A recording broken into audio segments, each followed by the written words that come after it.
মূৰত আলুৰ বস্তাৰ দৰে টুপি, ডিঙিত মাদুলি, হাতত গামখাৰু পিন্ধি যুদ্ধলৈ কেতিয়া গৈছিল লাচিত বৰফুকন? যতীন বৰা এতিয়া কেৱল মাত্ৰ এক হাঁহিয়াতৰ পাত্ৰহে নেকি? কিয় বাৰে বাৰে ছ'চিয়েল মিডিয়াত ট্ৰল হৈ থাকে যতীন বৰা? ক'ত ভুল কৰিলে অভিনেতাজনে? কিয় কথাবোৰ ভাবি চোৱা নাই যতীন বৰাই? যতীন বৰাৰ ভুল শুদ্ধ এই গোটেইখিনি মিলাই আজিৰ আমাৰ বিশেষ প্ৰতিবেদন। এইবাৰ দীৰ্ঘ বিৰতিৰ মূৰত অভিনেতা যতীন বৰা ভ্ৰাম্যমাণ থিয়েটাৰলৈ আহিছে। এইবাৰ ভ্ৰাম্যমাণ থিয়েটাৰৰ ইতিহাস থিয়েটাৰত চুক্তিবদ্ধ হৈছে অভিনেতাগৰাকী। এইবাৰ ইতিহাস থিয়েটাৰৰ 3খন ভিন্ন ধৰণৰ নাট। এইবাৰ নাট্য দলটোৰ বাবে নাট্যকাৰ অভিজিত ভট্টাচাৰ্যই দিছে 3খন ভিন্ন ধৰণৰ নাটক।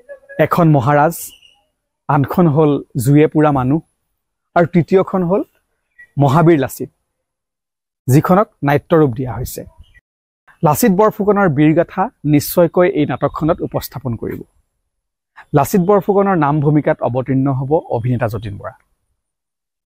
ইমানলৈকে সকলো ঠিকেই আছিল, কিন্তু যোৱাকালি মহাবীৰ লাচিত নাটকখনৰ এখন পোষ্টাৰ মুকলি কৰা হ'ল আৰু সেই পোষ্টাৰখন মুকলি কৰাৰ পাছতেই ছ'চিয়েল মিডিয়াত এই পোষ্টাৰখনক লৈ ব্যাপক চৰ্চা চলে। বহুতে প্ৰশ্ন কৰে আৰু প্ৰশ্ন কৰিবই, কাৰণ যিদৰে পোষ্টাৰখনত লাচিত বৰফুকনক উপস্থাপন কৰা হৈছে এয়া সম্পূৰ্ণ এক বিকৃত ৰূপ। বৰফুকনে মূৰত কেতিয়া পৰিধান কৰিছিল আলুৰ বস্তাৰ সদৃশ এক টুপি? কেতিয়া লাচিত বৰফুকনে হাতত পিন্ধিছিল গামখাৰু? ডিঙিত জানো লাচিত বৰফুকনে মাদুলি পিন্ধিছিল? পিন্ধি লাচিত বৰফুকনে মোগলৰ বিৰুদ্ধে যুদ্ধত অৱতীৰ্ণ হৈছিল নেকি? এয়া সম্পূৰ্ণৰূপে ভুল। এইখিনিত নিশ্চয় আত্মমন্থনৰ প্ৰয়োজন আছে থিয়েটাৰ গোষ্ঠীয়ে। ইফালে ৰত্নাকৰ চিনেমাৰ সফলতাৰ পাছত যতীন বৰা ৰাজনীতিলৈ গৈছিল বা ৰাজনীতিত সেই সময়ত তেওঁ আছিল, কিন্তু কাৰ সময়ত যতীন বৰাৰ যি স্থিতি আছিল তাৰ পিছৰ পৰাই অভিনেতাজন সম্পূৰ্ণৰূপে ছ'চিয়েল মিডিয়াত কেৱল মাত্ৰ হাঁহিয়াতৰ পাত্ৰ হৈ পৰে।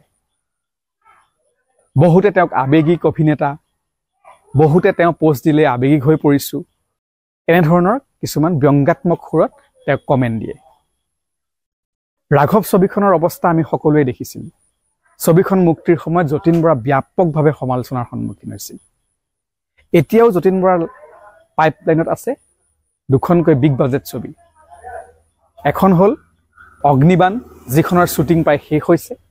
আনখন হৈছে ককা দেউতাৰ নাতি আৰু হাতী পাৰ্ট 2, যিখনত যতীন বৰাই অন্যতম গুৰুত্বপূৰ্ণ চৰিত্ৰত অভিনয় কৰিছে। এইগৰাকী অভিনেতাৰ যি অভিনয় যাত্ৰা সেয়া আমি কেতিয়াও অস্বীকাৰ কৰিব নোৱাৰোঁ, বা যতীন বৰাৰ অসমীয়া চিনেমাৰ প্ৰতি থকা অৱদান সেয়া আমি কেতিয়াও অস্বীকাৰ কৰিব নোৱাৰোঁ। কিন্তু যতীন বৰাৰ এই অভিনয় যাত্ৰা আৰু যতীন বৰাৰ সেই শেহতীয়া স্থিতি সেয়া যদি আমি তুলনামূলকভাৱে চাবলৈ যাওঁ, সেয়া নিশ্চয়কৈ ব্যাপক প্ৰফাত দেখিবলৈ পাম।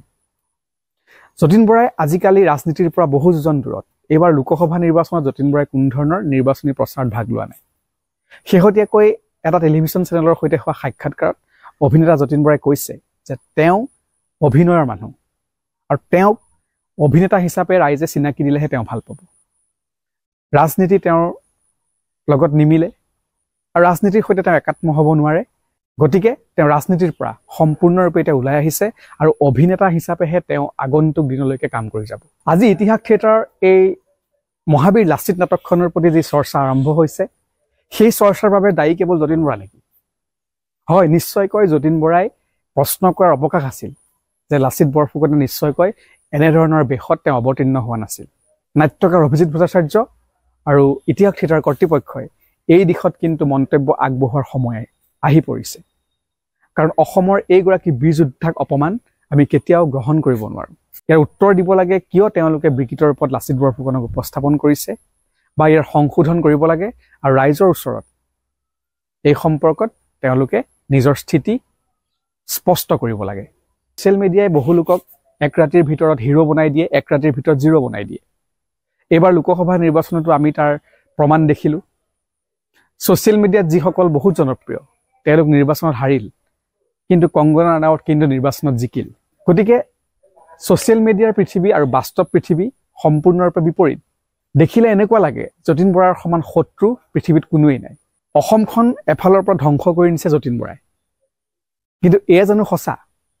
যতীন বৰাৰ অভিনয় প্ৰতিভা, যতীন বৰাই অসমীয়া চিনেমাৰ প্ৰতি আগবঢ়োৱা অৱদান, ভ্ৰাম্যমাণ থিয়েটাৰৰ প্ৰতি আগবঢ়োৱা অৱদান আমি কেতিয়াও অস্বীকাৰ কৰিব নোৱাৰোঁ।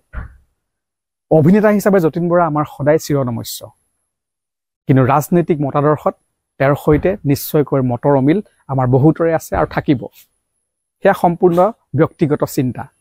কিন্তু এইবাৰ প্ৰশ্ন ৰাজনীতিক লৈ নহয়, এইবাৰ প্ৰশ্ন যতীন বৰাই কিয়